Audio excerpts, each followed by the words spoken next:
अस्सलाम वालेकुम, आप देख रहे हैं डॉन न्यूज में मेजबान अब्दुल गफ्फार पुनः रिप्ले के एक और एपिसोड के साथ। एशिया कप 2022 में जनाब एक दिन के आराम के बाद आज होगा तगड़ा मुकाबला, भारत बामुकाबला श्रीलंका।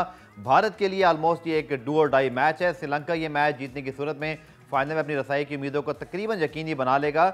मामला कुछ ये है कि 4 टीमें हैं, सुपर 4 में जाना है सिर्फ 2 को फाइनल में, तो 3 मैचेस जीतकर कंफर्मेशन है।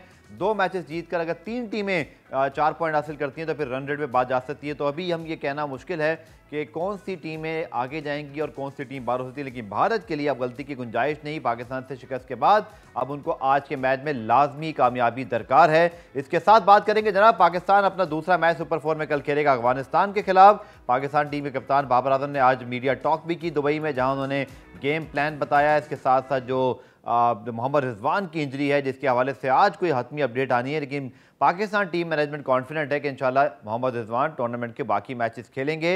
इसके अलावा भी प्रोग्राम में बहुत सारी चीज़ें हैं जिन पर गुफ्तगू करेंगे और हमारे साथ मौजूद होंगे हमारे स्पोर्ट्स रिपोर्टर और एक तज्जियाकार भी। शुरुआत करते हैं जनाब, आज के मैच की हवाले से बात करेंगे और यकीन तौर पर भारत श्रीलंका का मैच, और रज़ा कलीम हमारे साथ मौजूद हैं। कुछ देर में हमें हसन चीमा क्रिकेट तज्जियाकार और अबू बकर बिलाल भी हमें ज्वाइन करेंगे, स्पोर्ट जर्नलिस्ट जो कि दुबई से हमें अपडेट देंगे, उनसे भी बात करेंगे। लेकिन पहले रज़ा, एक ऐसी सिचुएशन में भारत आ गया जो हमने सोचा नहीं था कि एशिया कप से पहले ऐसी सिचुएशन आ जाएगी। श्रीलंका ने ज़बरदस्त कमबैक किया था अफगानिस्तान से शिकस्त के बाद। उनका मिडल ऑर्डर बहुत जो है वो एक्स फैक्टर है। भारत ऑन पेपर तो बहुत मजबूत है, लेकिन रज़ा जब आपका एक नॉकआउट का प्रेशर हो, T20 का ऐसा फॉर्मेट जहां हमेशा छोटी टीम बड़ी टीम को सरप्राइज करती है, लगता है कि कोई अपसेट के चांसेस होंगे आज? देखें, बिल्कुल एक तो दबाव में होगी इंडिया की टीम और दूसरा पाकिस्तान से मैच हार के आ रही है। तो पाकिस्तान से जब जो भी पाकिस्तान इंडिया का मैच होता है तो एक टीम जो जीतती है उसका मोराल बहुत हाई होता है, तो हारने वाली टीम का बहुत मोराल डाउन हो जाता है।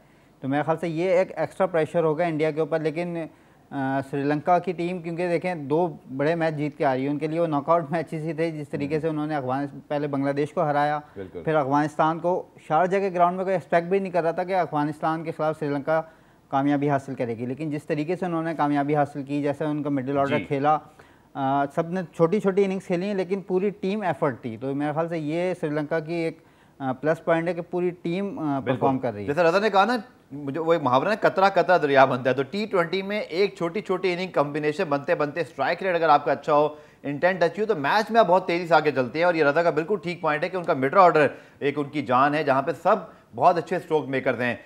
इससे पहले कि हम आज के मैच में मजीद बात करें, क्योंकि अगर पाकिस्तान का मैच भी है, पाकिस्तान कल दूसरा मैच अफगानिस्तान के खिलाफ, इस मैच के हवाले से हम डीप एनालिसिस करेंगे। बाबर आजम की प्रेस कॉन्फ्रेंस भी है। रज़ा, अफगानिस्तान का आगाज बहुत अच्छे के बाद थोड़ा सा उनकी प्रॉब्लम जो परफॉर्मेंस स्लम्प आया, खासतौर पर उनकी जो बैटिंग है उसकी शुरुआत तो बहुत अच्छी होती है, लेकिन उसके बाद फिनिश थोड़ा मुश्किल है। और बॉलिंग में राशिद खान उस तवक्कुआत पे पूरा नहीं उतरे, स्पेशली आखिरी मैच में जहाँ उनके 3 ओवर में 39 रन से बने और कुछ फास्ट बॉलर को भी मार पड़ी। सो एक चीज़ तो समझ में आ रही है, लेकिन हमें ये याद रखना है कि कल मैच कहाँ पर है? शारजा में, और वो अफगानिस्तान को सूट करता है। This is a big factor behind this match. हाँ, देखें, आपने खुद ही इसमें बता दिया, शारजा में है तो वहाँ पे स्पिनर्स को ज़्यादा हेल्प करता है। और अफगानिस्तान की टीम वहीं पे ज़्यादातर अपना खेलती है, प्रैक्टिस ज़्यादातर, समझ लें शारजा एक तरीके से अफगानिस्तान का होम ग्राउंड है। जी। तो मेरे ख्याल से पाकिस्तान से कंपैरिजन किया जाए तो मेरे ख्याल से पाकिस्तान की टीम बहुत आगे है, लेकिन अफगानिस्तान की टीम 1 मैच हार के आ रही है। तो उनके पास अब उनको मैच जीतना है, क्योंकि वरना आगे उनकी प्रॉब्लम्स, फाइनल के लिए प्रॉब्लम्स हो जाएंगी। बिल्कुल आपने ठीक कहा। और हसन चीमा हमारे साथ मौजूद हैं, क्रिकेट तज्जियाकार, इस्लामाबाद यूनाइटेड से भी वाबस्ता हैं। हम सब इनके ट्वीट्स पढ़ते रहते हैं। सर बहुत शुक्रिया। ज्वाइली शारजा में है ये मैच, पाकिस्तान अफगानिस्तान। दुबई में होता तो शायद ये सवाल मैं ना कर रहा होता। ये कंडीशंस के लिहाज से पाकिस्तान अफगानिस्तान को कि हमारा मोराल बहुत अच्छा है, हमारी टीम क्लिक अच्छी की हुई है, बट अफगानिस्तान डेफिनेटली दुबई के मुकाबले में शारजा में फिर फैंसी देर चांस थे। तो आप कैसे देखते हैं कल के मैच को? जी सलामकुम। ये मेरे ख्याल में तो इतना कोई दुबई शारजा इतना फर्क नहीं पड़ता। अगर आपको याद है लास्ट जो वर्ल्ड मैच वाला पाकिस्तान दुबई में ही था, और आप ये नहीं कह सकते कि इस तरह करके था। बाकी लोग सिर्फ तो कोई नहीं मैच जिताने के लिए, तो जो बेशक दुबई हो, बेशक शारजा हो या बेशक अबू धाबी हो, तीनों जो दुबई के ग्राउंड है पाकिस्तान नेशनल टीम के लिए भी उनकी कुछ खिलाड़ी खेले, बट हसन की आवाज़ में कुछ प्रॉब्लम है। हसन आपको कॉल बैक करते हैं, प्लीज़ आप दोबारा ज्वाइन कीजिएगा। जब तक मैं रजा से पूछ लेता हूँ। हसन का तो खैर ये ख्याल है कि देखिए पाकिस्तान की जैसी परफॉर्मेंस है और जैसे वो अपना पॉइंट दिया था, जब मुझे समझ में आया, थोड़ा सा उनकी आवाज़ में ब्रेक था, दोबारा भी उनका पॉइंट कंप्लीट कर लेते हैं। अब पाकिस्तान की जो कि परफॉर्मेंस बहुत अच्छी है और अफगानिस्तान से आई थिंक हम कभी हारे नहीं आज तक, मैच फंसता ज़रूर है। और यही मेरा पॉइंट है कि सुपर 4 में और इवन श्रीलंका वाला मैच जो बहुत टफ मैच था अफगानिस्तान के लिए, बड़े मैच में बड़ी पोजीशंस पर क्रम्बल हो जाते हैं। इनएक्सपीरियंस कह लें या वो जो एक छोटी टीम का कुछ टाइम लगता है। श्रीलंका को भी बहुत टाइम लगा था, बांग्लादेश को टाइम लगा, अब तक बांग्लादेश बड़े मैचेस हारता है। अफगानिस्तान का ये स्टिग्मा भी बाकी है। बिल्कुल, जिस तरीके आपने शुरू में बोला अफगानिस्तान पाकिस्तान के मैचेस का, पाकिस्तान अफगानिस्तान के लास्ट तीनों मैचेस जो हुए हैं, तीनों बहुत क्लोज मैचेस हुए हैं। पाकिस्तान बिल्कुल लास्ट ओवर में जाके मैच जीता। तो मेरे ख्याल से अफगानिस्तान की टीम, और एक और फैक्टर भी है, पाकिस्तान अफगानिस्तान का जो मैच होता है, जैसे माजी में हम पाकिस्तान इंडिया के मैचेस देखा करते थे ना, जो राइवलरी पाकिस्तान इंडिया में नज़र आती थी, वो अफगानिस्तान की टीम एक अलग पैशन के साथ खेलती हुई नज़र आती है हमें पाकिस्तान की तरफ खिलाफ खेलते हुए। तो मेरे ख्याल से एक वो भी एक एक्स्ट्रा उनके अंदर जज्बा होता है कि इसी तरीके से पाकिस्तान को हराना है। तो पाकिस्तान को मेरे ख्याल से तो पाकिस्तान में वो जज्बा मुझे नजर नहीं आता, क्योंकि हम उस मैच को नॉर्मल समझ के खेलते हैं, हमें पता है हमने जीत जाना है। अब तक तो मैंने यही देखा है। मैं अफगानिस्तान की बात कर रहा हूँ। अफगानिस्तान ऑब्वियसली वो शो करते हैं थोड़ा सा। उनकी परफॉर्मेंस पाकिस्तान के अगेंस्ट इसलिए अच्छी जा रही है तो उनको एक अलग पैशन नज़र आता है पाकिस्तान के अगेंस्ट खेलते हुए। तो मेरे ख्याल से पाकिस्तान को अगर कंपैरिजन किया जाए तो पाकिस्तान क्योंकि T20 में अच्छा खेलती भी आ रही है, इंडिया को हराया, मोराल बुलंद होगा, तो मेरे ख्याल से तो पाकिस्तान की टीम को अपर हैंड होगा। लेकिन अफगानिस्तान को राइट ऑफ करना बिल्कुल किसी सूरत नहीं किया। चलिए, बाबर आजम ने जो आज मीडिया टॉक की दुबई में, उसका हिस्सा आपको सुनवाते हैं। बाबर ने कल के मैच के हवाले से और मोहम्मद रिजवी के हवाले से बात की, आप पहले ये देख लीजिए, फिर उसके बाद ब्रेक के बाद आके मजीद बात करेंगे। और जैसे एज अ टीम, पूरी टीम कोई ना कोई प्लेयर चिप इन कर रहा है अपनी परफॉर्मेंस, और इवन बैटिंग में बॉलिंग में दोनों में डिफरेंट परफॉर्मेंसेस बाहर आ रही हैं, different man of the match हो रहे हैं। और जिस तरह बैटिंग में देख लें, रिजवान अगर कोई हम दोनों में से आउट होता है, मोस्ट प्रॉब्ली मैं ही आउट हो रहा हूँ, लेकिन रिजवान उसको कंटिन्यू कर रहा है और उसके इर्द गिर्द सारे प्लेयर खेल रहे हैं। और वही हमारा प्लान होता है कि वो एक बंदा लंबा लेके जाए और बाकी उसके अराउंड खेले और उस मैच को लंबा लेके जाए, और एंड में जो हमारे फिनिशर है वो चीज़ को फिनिश करें। और एज अ कप्तान मुझे काफ़ी अच्छी फील होता है कि जिस तरह वो परफॉर्म कर रहे हैं, और हमारा जो इंसेंट लोअर ऑर्डर का भी थोड़ा सा इशू चल रहा है, वो डे बाय डे इम्प्रूव हो रहा है। बाबर की बात बिल्कुल ठीक है कि अच्छी साइंस है कि उनके बगैर भी पाकिस्तान टीम जीती। लेकिन हसन पहला पॉइंट कंप्लीट कर लीजिएगा पाकिस्तान अफगानिस्तान कल के मैच के हवाले से, फिर हम ब्रेक के बाद आके बाबर की प्रेस कॉन्फ्रेंस पे भी आपसे सवाल करेंगे। जी, मैं यही कह रहा था कि आप अगर दुबई देखें, अबू धाबी देखें, शारजा देखें, तीनों ऐसे ग्राउंड है जिनका पाकिस्तान के प्लेयर रेगुलरली खेलते रहे हैं। दुबई का अगर आप देखें, लास्ट ईयर जो पाकिस्तान मैच है इतना क्लोज गया था, हालांकि दुबई में था। आपको एशिया कप 2018 का मैच याद है जो अबू धाबी में था, तो वो भी आखिरी ओवर तक गया था। तो ये कंडीशन से तो फेमिलियर हैं। अब ये देखना होगा कि शारजा की कौन सी वाली पिच है, क्योंकि शारजा की दो तरह की पिचेज होती हैं, एक 150 एवरेज स्कोर वाली है, 200 प्लस एवरेज स्कोर वाली। तो उस लिहाज से देखना होगा कि बोथ के अच्छे से पाकिस्तान कम्पीट कर सकता है, लेकिन अगर हाई स्कोरिंग विकेट है वो जिसपे लो बाउंस वगैरह या अनइवन बाउंस ना हो तो फिर पाकिस्तान को बहुत बड़ा एडवांटेज होगा। अगर अफगानिस्तान की जो है वो न्यूट्रलाइज हो जाती है, फिर ये इतना कोई इक्वल कॉन्टेस्ट नहीं है। बिल्कुल ठीक। वैसे बाबर ने कहा, हसन की बड़ी अच्छी बात है कि वो फॉर्म में नहीं भी हैं, बट उसके बावजूद पाकिस्तान को हर मैच में different man of the match मिले। हमने अच्छी क्रिकेट खेली है और हम डे बाय डे इम्प्रूव हो रहे हैं। हमारे जो मिडल ऑर्डर है उसने, खासतौर पर खुशदिल ने, इफ्तिखार ने, सब ने चिप इन किया। हमारी बॉलिंग शाहीन के ना होते हुए भी नसीम ने आकर उसको संभाल लिया। सो एक बहुत अच्छी पाकिस्तान टीम की इस पर मोमेंटम बना हुआ है। ये भी कितना डेफिनेटली एक बहुत बड़ा प्लस पॉइंट होगा कि जब आप अच्छे मोमेंटम से मैच में उतर रहे हो। जी बिल्कुल, आप मोमेंटम के साथ तो हैं, बट उससे ज्यादा ये है कि आप फाइनली बड़ी देर बाद एक्सपेरिमेंट करने से गुजार रहे। जैसे मोहम्मद नवाज का मैच में किया, बॉलिंग अटैक में थोड़ा हद तक आप कह सकते हैं कि इंजरीज की वजह से आपको थोड़ा एक्सपेरिमेंट करना पड़ गया है, लेकिन वो इन द लॉन्ग रन आपके लिए फायदेमंद चीज ही है, क्योंकि आपका जो क्वेश्चन मार्क थे वो जो टैक्टिक्स मेन 11 के ऊपर, अब आपके पास ऑप्शन ज्यादा होंगे। अगर आप फास्ट बॉलिंग की बात करें, शाइनिंग वापस आ जाता है, वसीम जूनियर वापस आ जाता है, हारिस, नसीम, दहानी, हसनैन, ये सब आपके पास ऑप्शन हैं। जी बिल्कुल ठीक आपने कहा। पुराने एक ब्रेक शामिल करते हैं। ब्रेक से वापस आकर रजा और असद अबू बकर भी हमें दुबई से ज्वाइन करेंगे, उनसे पूछेंगे पाकिस्तान अफगानिस्तान मैच के हवाले से, कुछ इंडिया श्रीलंका मैच की बात करेंगे इस शॉर्ट कमर्शियल ब्रेक के बाद।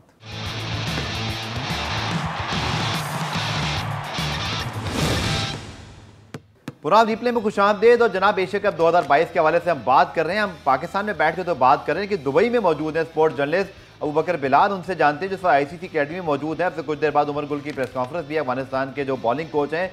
अबू बकर, क्या कहेंगे कल के मैच के हवाले से पाकिस्तान के कैंप के? क्योंकि बाबर ने प्रेस कॉन्फ्रेंस की, आप भी मौजूद थे वहाँ पर, उन्होंने बताया तो सही कि रिजवान जो है इंशाल्लाह अवेलेबल होंगे, लेकिन अभी ऑफिशियल कंफर्मेशन आना बाकी है। कैंप से क्या खबरें आ रही, कोई तब्दीली, और खासतौर पर रिजवान की इंजरी के हवाले से? देखिए, रिजवान की जो इंजरी है उसके हवाले से पहले तो पाकिस्तान क्रिकेट बोर्ड ने फैसला ये किया था कि MRI करवानी है, और MRI तो करवा ली गई उनकी मैच के फौरी बाद। लेकिन आज जब बाबर से मीडिया टॉक हुई तो उन्होंने ये कहा कि अब MRI के बाद हम CT स्कैन करवाने चाह रहे हैं मोहम्मद रिजवान का। तो अब आज उनका दोबारा जो है वो CT स्कैन करवाया जा रहा है और उसकी रिपोर्ट की रोशनी में फैसला किया जाएगा कि कल वो मैदान में उतरते हैं या नहीं। लेकिन ये भी हमें याद रखना चाहिए कि इस वक्त हमारे पास सेकंड विकेट कीपर की ऑप्शन मौजूद नहीं है टीम में, और अगर ऐसा होता है कि रिजवान की इंजरी उनको इजाज़त नहीं देती कल का मैच खेलने की, तो फिर शायद हमें बाबर आजम या खुशदिल शाह, ये दो ऐसी ऑप्शंस हैं जो कि पार्ट टाइम विकेट कीपिंग करते रहे हैं डोमेस्टिक के अंदर या अंडर 19 लेवल पे। तो इन दोनों में से किसी को जो है वो विकेट कीपिंग के लिए उतारा जाएगा। लेकिन दूसरी खबर ये भी है कि आज वसीम जूनियर और शाहनवाज धानी, जिनको टीम के साथ ही रखा गया था, इंजरीज आई थी, उनके हवाले से इतलात की हैं कि वो आज दोनों जो है प्रैक्टिस करेंगे, बॉलिंग प्रैक्टिस करते हुए दिखाई देंगे। पाकिस्तान टीम का आज कैंप जो है वो शेड्यूल है दुबई वक्त के मुताबिक 7:30 से रात 9:30 बजे के दौरान जो है वो Pakistan team ICC cricket ground के अंदर प्रैक्टिस करेगी। तो शाहनवाज धानी और वसीम जूनियर के फिटनेस के हवाले से न्यूज़ यही है कि काफ़ी बेहतर फील कर रहे हैं और आज से बाकायदा तौर पर अपनी प्रैक्टिस का आगाज भी कर देंगे। ठीक है, वो अगर हमारे साथ मौजूद है, एक सवाल मैं और करूंगा आपसे पाकिस्तान के मैच के हवाले से। हसन, अब ठीक है रिजवान अल्लाह करे वो फिट हो जाएं, और बाबर कॉन्फिडेंट तो दिखाई दे रहे हैं कि अबू बकर ने कहा कि CT स्कैन की भी जरूरत महसूस हो रही है। खुदा ना खास्ता अगर हम एज्यूम करते हैं, आप तो खुद इस्लामाबाद यूनाइटेड के साथ रहे हैं, इतनी इंजरीज का आपने सामना किया, कभी भी कुछ भी हो जाता है, हमारे पास बैकअप विकेट कीपर नहीं है, शायद हैदर भी एक चॉइस हो सकते हैं, लेकिन क्या ये एक बड़े टूर्नामेंट में हमारा सेफ ऑप्शन होगा? हमें अब तक किसी को कॉल नहीं कर लेना चाहिए था? मेरे ख्याल से तो कर लेना चाहिए था, स्पेशली कंसिडरिंग कि हुआ है 2 दिन हो चुके हैं। आप फरमान सिंह ज़्यादा जो होते हैं उनके वैसे ही इंजर्स लगे होता है, किसी भी एक दिन में लगवा भी सकता है, जिसमें उनके UAE की एम्बेसी के साथ कनेक्शन है उसकी वजह से। तो और रिजवान को जो इंजरी हुई है या मदद, तो मुझे उसको करें, हमें नहीं अंदाजा कि सुपर एक्सटेंशन है, ब्रूज है या क्या है। लेकिन आपको उसी वक्त प्रिपेयर होना चाहिए था। और दूसरा ये है कि ना सिर्फ प्रिपेयर होना चाहिए था, अगर आप इंडिया को देखें तो इंडिया 15 मैन स्क्वाड के साथ 3 या 4 प्लेयर रिजर्व से भी लेकर आया है, उसके अलावा वो नेट बॉलर भी लेकर आया हुआ है। आप अगर किसी और मुल्क की बात करेंगे तो ऐसे ही होगा। अगर आप थ्रू आउट कोविड टाइम्स देखें तो 15 का आपका स्क्वाड होगा, 3 से 4 आपके रिजर्व भी होते थे। ठीक है, वो कोविड की वजह से था, किसी को भी कोविड हो सकता था, आपको इमीडिएटली रिप्लेसमेंट चाहिए होती थी। लेकिन इस सिचुएशन में भी अगर आप सिर्फ एक विकेट कीपर के साथ जा रहे हैं तो फिर अब आपके पास आप खुद ही सोचेंगे आपका सेकेंडरी। अच्छा हसन, क्योंकि आपकी नॉलेज बहुत अच्छी है डोमेस्टिक क्रिकेट के हवाले से, 2-3 ऑप्शन तो बताए है अबू बकर ने। अगर इन केस हमारा कोई मजीद कुमक नहीं आती पाकिस्तान से, हमारे स्क्वाड में कोई ऐसा रिप्लेसमेंट है जो एक पार्ट टाइम विकेट कीपर, जो कि हैदर या जैसे बाबर, क्या खुशदिल का नाम ले रहे हैं, आपके ख्याल में कौन ज्यादा कैपेबल है? मेरे ख्याल से खुशदिल ही, क्योंकि उसका तो प्लान भी था तो दरमियान में, आई थिंक 2020-21 में वो कीपिंग की कोशिश भी कर रहा था शुरू करने की, क्योंकि तो पाकिस्तान को स्पेशली सरफराज के जाने के बाद, और Sarfaraz even end of Sarfaraz के करियर में पाकिस्तान को एक कीपर की तलाश थी। वो खैर बाद में रिजवान ने वो अपॉर्चुनिटी पूरी तरह से ग्रैब कर ली, बट खुशदिल उसको रेगुलरली एक पूरा सीजन की थी, तो मेरे ख्याल से वही आपको बेस्ट पॉसिबल ऑप्शन होगा। ठीक है अबू बकर, क्या माहौल होगा कल? वैसे बड़ी एंटिसिपेशन होती है जब पाकिस्तान अफगानिस्तान मैच खेलते हैं, और स्पेशली शारजा में, क्योंकि वहाँ सपोर्ट करने तो शाहिद अफरीदी को भी बहुत सारे जो है वो फैंस आ जाते थे। तो बड़ा मुझे लग रहा है कि गर्मा गर्म मैच होने वाला है। और हसन ने एक बड़ी अच्छी बात की कि 2 तरह की पिचेज वहाँ होती हैं, 150 प्लस वाली और एक उससे थोड़ी बेहतर होती है। कोई खबर है कि क्या जो है वो विकेट हो सकती है? और मुझे तो कोई शक नहीं कि कल बड़ा तो एक कहते हैं ना गहमा गहमी वाला माहौल होगा शारजा में। बिल्कुल ऐसे ही है, दोनों टीमों की बड़ी सपोर्ट जो है वो शारजा के अंदर मौजूद होगी। ऑब्वियसली अफगानिस्तान के भी बहुत सारे लोग यहाँ पर मौजूद हैं, और ख़ासकर शारजा की बात की जाए तो वहाँ पर सब कॉन्टिनेंट के लोग ज़्यादा रहते हैं। तो वहाँ पर हमें दोनों टीमों की सपोर्ट जो है वो मुझे तो उम्मीद है कि दोनों टीमों की सपोर्ट होगी। लेकिन ये बड़ी हाई इंटेंसिटी मैच होता है पाकिस्तान और अफगानिस्तान का। मुझे 2019 का वर्ल्ड कप भी याद है, लीड स्टेडियम के अंदर बहुत ज़बरदस्त मैच हुआ था और बहुत ज़्यादा लड़ाइयाँ भी होती रही थी उस स्टेडियम के अंदर। मैं समझता हूँ कि शायकीन जो होते हैं या फैन जो दोनों टीमों के होते हैं वो भी काफ़ी ज़्यादा इसमें बल्कि वक्त मुझे याद है आप उस वक्त रिपोर्ट कर रहे थे और आपने वो चीज़ फेस भी की थी। शायद मुझे लगता है कोई एक्स्ट्रा आपकी कुछ प्रिपरेशन हो भी शायद इंतजामिया की, जो कि एक इंसिडेंट हो चुका है पहले इस तरह का। बिल्कुल ऐसे ही है। लास्ट टाइम जो 2021 के अंदर हमने वर्ल्ड कप खेला दुबई के अंदर मैच हुआ, उसमें भी गेट टूट गए थे दुबई क्रिकेट स्टेडियम के, और बहुत बड़ी तादाद में जो अफगानी सपोर्टर्स थे वो हमें दिखाई दिए थे। इवन जिनके पास टिकट्स नहीं थी वो ग्राउंड के बाहर खड़े हुए थे। तो ये एक दिखाई देता है पाकिस्तान और अफगानिस्तान के मैच के दरमियान। इवन के पाकिस्तान इंडिया का मैच जो है उसके अंदर फैंस इतने ज्यादा उनके अंदर।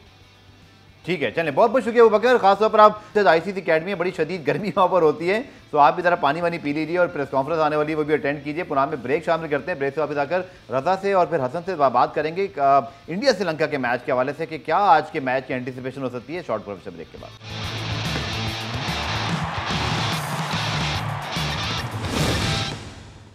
एशिया कप 2022 में आज होने वाले मैच के हवाले से बात करते हैं। भारत और श्रीलंका का मैच भारत के लिए मस्ट विन मैच है। श्रीलंका का मोराल हाई है, लेकिन उनके लिए भी एक मुश्किल मैच हो सकता है।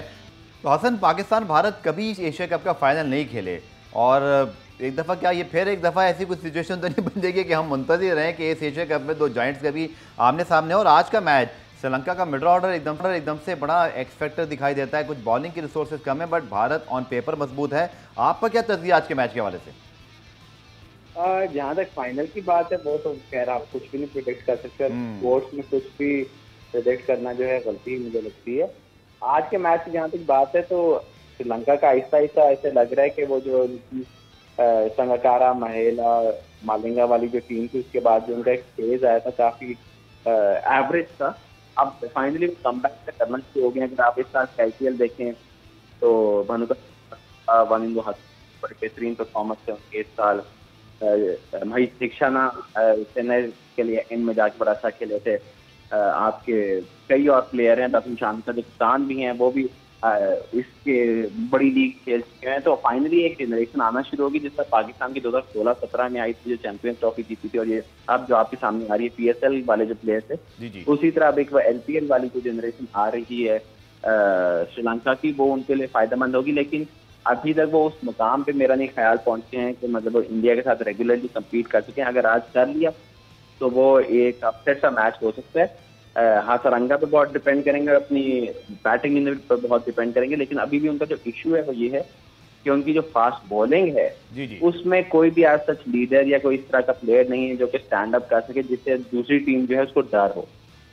बिल्कुल आपने ठीक कहा, और यही उनका प्रॉब्लम है कि कंट्रोल नहीं रहता बॉलिंग में, लगता है जब तक स्पिनर्स नहीं आते। रजा, लेकिन एक चीज़ हसन ने ठीक कहा कि इस लेवल पे पहुंचे नहीं, लेकिन जो प्रेशर है एक नॉकआउट मैच का या भारत जैसे पाकिस्तान से हारा हुआ, साइकोलॉजिकली अगर हम इसको देखें यू थिंक, मैं उनके मीडिया को भी देख रहा हूँ, अभी बहुत ज़्यादा क्रिटिसिज्म तो नहीं हो रहा है फैंस का, लेकिन बातें हो ज़रूर रही हैं। तो थोड़ा सा मुझे टेबल टर्न होता हुआ दिखाई दे रहा है, कुछ अर्से पाकिस्तान ये फेस करता था।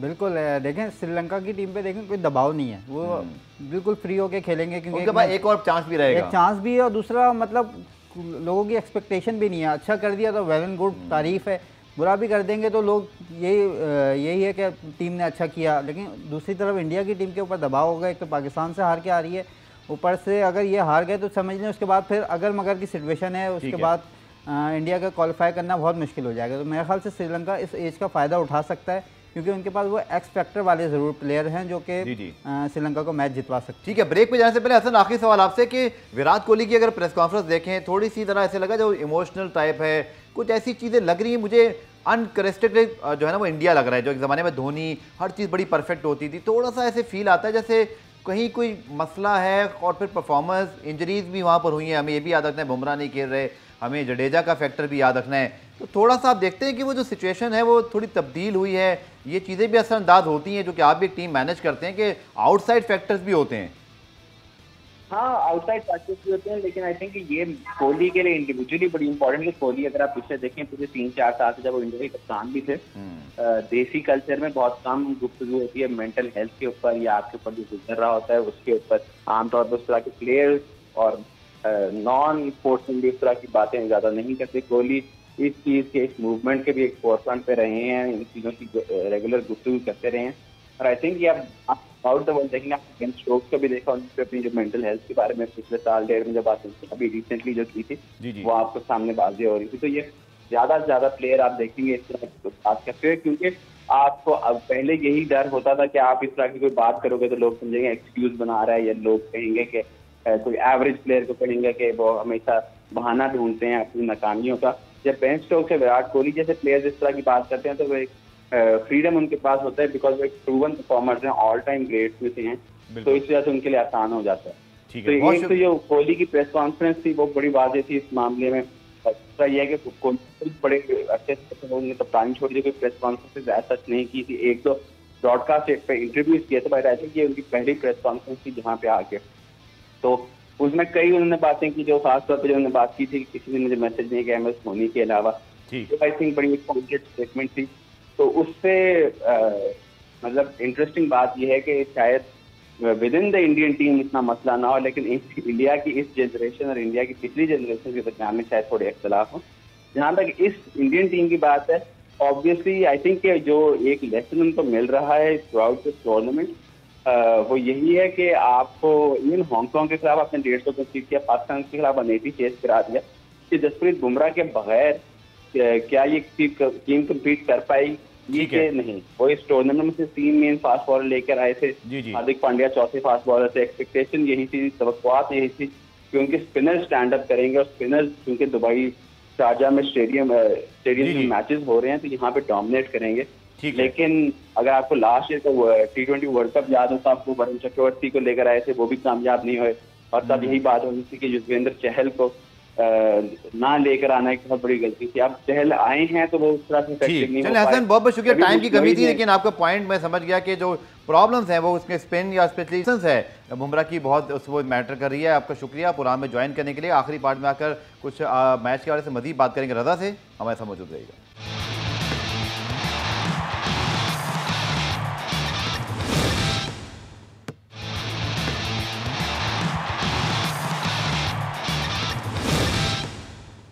तो जनाब, इंडिया श्रीलंका का आज मैच है और पता है पाकिस्तान के मैच के बाद अर्शदीप सिंह पर बहुत तनकीद हुई। रजा किस मोराल में होंगे, और वो उनके तो वालिदैन भी मौजूद थे, उन्होंने भी अनफॉर्चुनेटली सिचुएशन को बाद में फेस किया, मीडिया से बात भी की। आपके ख्याल में अगर वो खेलते हैं, पहले तो ये बात हो, दूसरा भारत के पास फास्ट बॉलिंग में बहुत ज़्यादा ऑप्शन है नहीं, क्योंकि शामी भी इंक्लूजन नहीं है। मैं सुन रहा था इंडियन मीडिया पर उनको लोग याद करें कि शायद उनको बुमराह के ना होते हुए तो होना चाहिए था। अर्शदीप सिंह अगर खेलते हैं तो बहुत ज़्यादा प्रेशर में नहीं होंगे? देखिए, प्रेशर में तो ज़रूर होंगे, लेकिन और कोई ऑप्शन नहीं है। दूसरी चीज़ कि उन्होंने पाकिस्तान के अगेंस्ट बॉलिंग तो मेरे ख्याल से बहुत बॉलिंग अच्छी की थी उन्होंने, और आखिरी ओवर भी जब 7 रन से डिफेंड करने थे वो 5 बॉलों तक लेके ऑलमोस्ट ड्रामा होते होते रह गया, 2 गेंदों पर 2 रन थे। एग्जैक्टली। और दूसरा, लेकिन उसके बाद जो जैसा सोशल मीडिया पर एक सियासी उसको लेके वो किया गया, मेरे ख्याल से बोलता कोई नहीं है लेकिन वो फील ज़रूर कर रहे होंगे। हालांकि मैं अभी एक मीडिया पे पढ़ रहा था रिपोर्ट, उनके वालिदैन के मुताबिक अर्शदीप सिंह का कहना यही है कि वो जब पढ़ के सिर्फ वो हंसी रहे, इस चीज़ को बिल्कुल दिल पे नहीं ले रहे हैं, लेकिन मेरा नहीं ख्याल कि ऐसा होगा। क्योंकि एक तो पाकिस्तान इंडिया का मैच, क्रूशल सिचुएशन पे कैच ड्रॉप करना, कहीं ना कहीं वो कैच बंदा दिल पे ज़रूर लेता है। और भी हमने मिसालें देखी इंडियन मीडिया के ऊपर, तो मेरे ख्याल से दबाव में ज़रूर होंगे, लेकिन आज उनके पास मौका होगा कि अगर वो किसी तरीके से जितवाते हैं तो हीरो बन जाए। बिल्कुल, और डिस्कस तो बहुत हो रहे हैं, लेकिन शायद अगर आज की परफॉर्मेंस अच्छी होती है, बड़ा मैच है इंडिया श्रीलंका, होता है कि ज़रूर भारत मजबूत टीम है, लेकिन तो एक नॉकआउट मैच है, T20 और फिर श्रीलंका की जो मोमेंटम बना है, it could be a very exciting match. और जैसा प्रोग्राम के शुरू में हमने बताया था जनाब, हमारे लेजेंड और अजीम लेग स्पिनर अब्दुल कादिर साहब की आज तीसरी बरसी है, उसके हवाले से एक हमने खुसूसी रिपोर्ट तैयार की है उनकी याद में। आप रिपोर्ट देखिए और कल दोबारा आपसे मुलाकात होगी, तब तक के लिए अल्लाह हाफ़िज़।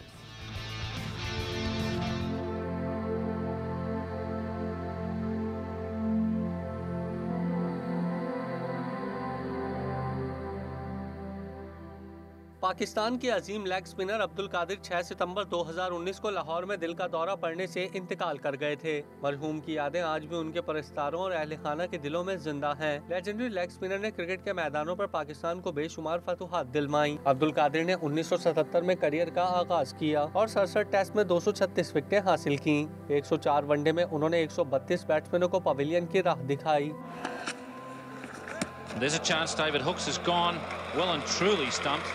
अब्दुल कादिर ने क्रिकेट करियर के बाद एकेडमी बनाई और चीफ सेलेक्टर के ओहदे पर भी काम करते रहे। वो हुकूमत पाकिस्तान की जानिब से सितारा इम्तियाज भी हासिल कर चुके हैं। अब्दुल कादिर के साहबजादे उस्मान कादिर इस वक्त पाकिस्तान की T20 टीम में शामिल हैं।